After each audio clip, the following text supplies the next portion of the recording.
गुरुर्ब्रह्मा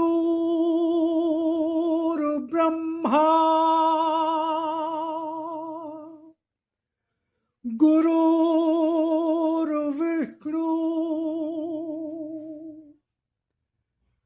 गुरुर्देवो महेश्वरा गुरुर्साक्षात् परब्रह्म तस्मै श्री गुरुवे नमः।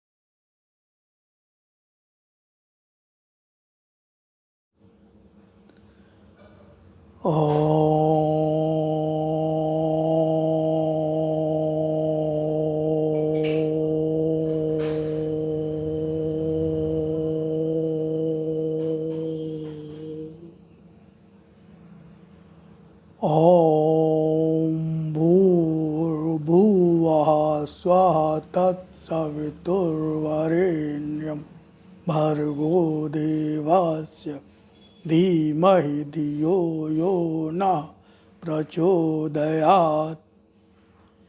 हे प्राण स्वरूप, दुख नाशक, सुख स्वरूप परमात्मा, मैं तेरे उस अनिर्वचनीय तेज का ध्यान करता हूँ जो आनंद देने वाला है। हे प्रभु, मेरी बुद्धि को, मेरे कर्मों को अपनी ओर ले चल। ओम ओम ओम। भगवान ने कहा, जन जन तक पहुँचो, जहाँ अंधकार है उस मन तक पहुँचो जहाँ मेरी पुकार है। इसी उद्देश्य की पूर्ति हेतु मैं इन वाणी की सामग्री को आपके समक्ष लाता रहा हूँ, लाता जा रहा हूँ, लाता रहूँगा। तो शुरू में मैं भगवान की वाणी का परिचय देता हूँ, जिसमें 2 से 3 मिनट लगते हैं। उसके पश्चात भगवान की वाणी का प्रारंभ होता है। अगर आप बहुत व्यस्त हैं, समय नहीं है, तो मैं समय दे देता हूँ कि कहाँ से भगवान की वाणी का प्रारंभ होगा। तो समय का अभाव होने पर आप वहाँ से उसको सुन सकते हैं, अन्यथा मेरा तो निवेदन आग्रह होगा कि आप उसको पूरा ही सुने। ओम ओम ओम राम।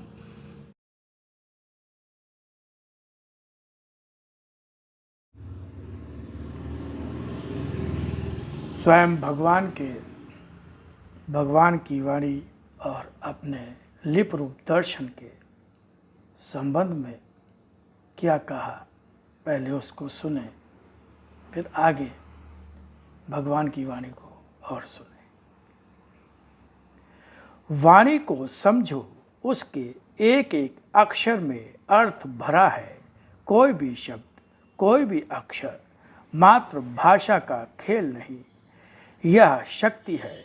वाणी है मेरी, जिसका रूप साधारण नहीं, जिसकी प्रामाणिकता को तलाशने अन्य कहीं नहीं जाना होगा, फिर भी उसके अक्षरों में मेरी वाणी का विश्वास लेकर, उसके रूप में मेरी शक्ति के दर्शन का विश्वास लेकर ही डूब जाना होगा।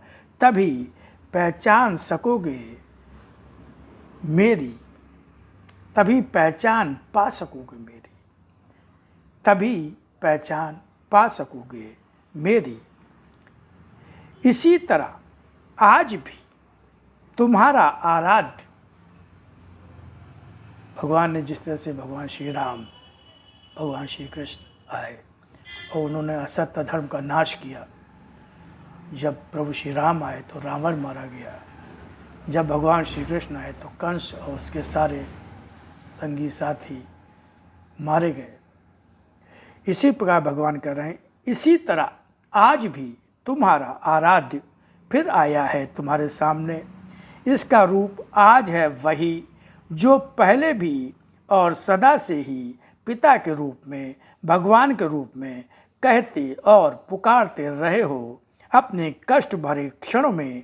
और इस रूप में भी दर्शन जो मेरा है उसका प्रयोजन भी वही है।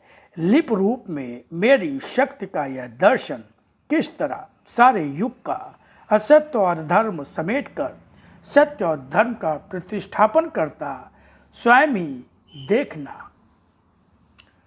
तो ये भगवान ने अपने जिस रूप में वाणी आई उसको भगवान ने अपना लिप रूप दर्शन कहा, और फिर उसी का हिंदी अनुवाद उसको भगवान ने अपना भगवान की वाणी कहा गया, जो भगवान ने उसको अपना शत रूप दर्शन कहा।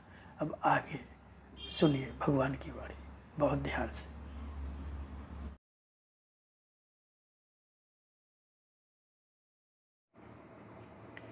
अपने लक्ष्य पर ही दृष्टि रखो। सत्य ही जीवन और सत्य ही शक्ति है तुम्हारी। जब जब राह भूलेगा मनुष्य, उसे इस असत्य से भरे संसार में बहुत से संकटों का सामना करना ही पड़ेगा।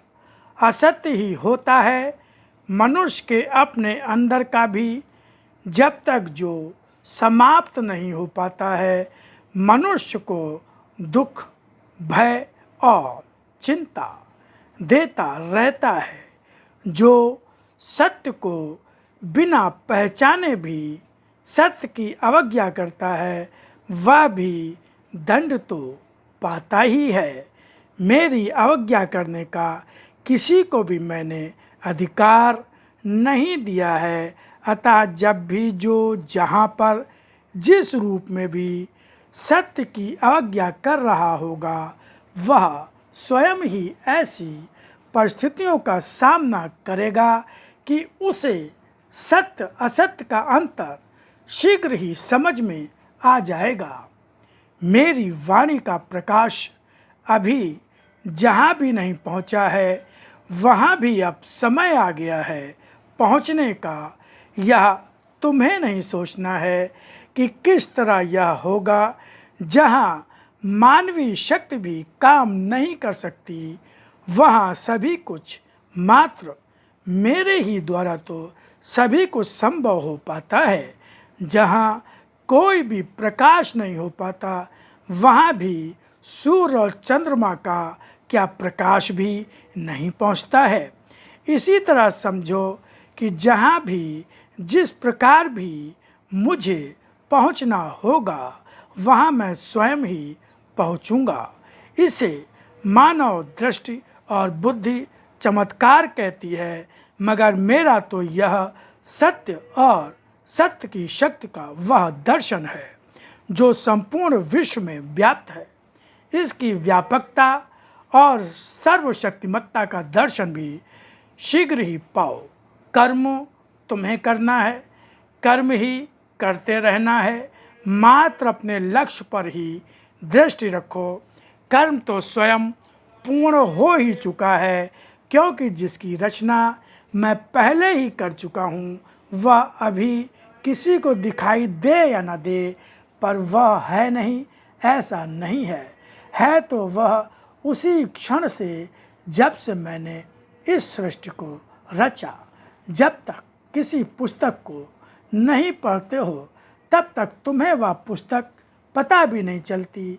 पुस्तक का विषय मात्र जानकर पुस्तक का अंतर नहीं देख पाते हो, पर कम ही होते हैं जो पुस्तक का अंतर देख सकते हैं।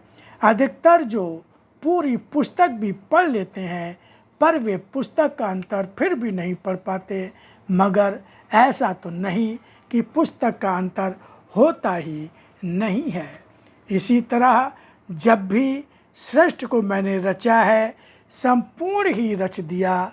जो हो चुका वह भी उसी समय रचा था, जो हो रहा है वह भी उसी समय रचा था, और जो रच दिया जो आगे होगा वह भी उसी समय रचा जा चुका है। तब जो वर्तमान है उसे अभी किसी ने देखा नहीं है, पर वह सभी कुछ होना ही है। जिस तरह जब तुम प्राणियों को रचा तब एक नहीं हर जन्म रच दिया, और जब हर जन्म रच दिया तब हर जन्म के पश्चात उसी जन्म के साथ बंधी मृत्यु भी रच दी। और जब जब जन्म लिया तुम मनुष्यों ने, तब तब तुम्हें लगा कि सब कुछ अभी अभी हुआ, पर वह पहले ही हो चुका था जो आज होना था। अब भी इसी तरह तुम्हारे कितने जन्म हुए, कितनी बार मृत्यु हुई, पर अभी जीवन को कितनी बार इस धरती पर किस कारण से आना है और कितनी बार मृत्यु को प्राप्त होना है, या तुम्हें नहीं मालूम है, मगर होना तो है ही। मेरी वाणी भी जहाँ जिस रूप में पहुँचना है, जहाँ अंधकार में जो दीप जलना है, जिसके द्वारा जलना है, वह सभी कुछ निश्चित ही है। शीघ्र ही समय का पृष्ठ पलटने के साथ ही सभी कुछ होते देखो। समुद्र की लहरों को बढ़ते और आते हुए उन परिवर्तनों को देखो, जो अभी तक किसी ने सोचे भी नहीं होंगे, पर जो अभी तक सूक्ष्म रूप में होते रहे थे, अब सामने आने की स्थिति में आ रहे हैं। अब समय पूनम के भी भाग्योदय का है, जो अभी तक नहीं हुआ था, पर अब देखो कि जो स्थितियाँ उसके सामने आने जा रही हैं, ये उसके जीवन में मेरी दिव्य ज्योति भर देने वाली होंगी। अभूतपूर्व शक्ति और बल का आभास उसे होगा। उसकी दिव्यता उसका अपना भाग्य है, पर जो असत की दृष्टि रखते हैं वे तो उसे पहचान भी नहीं सकेंगे। ओम ओम ओम ओम शिवाय, ओम शिवाय, ओम राम।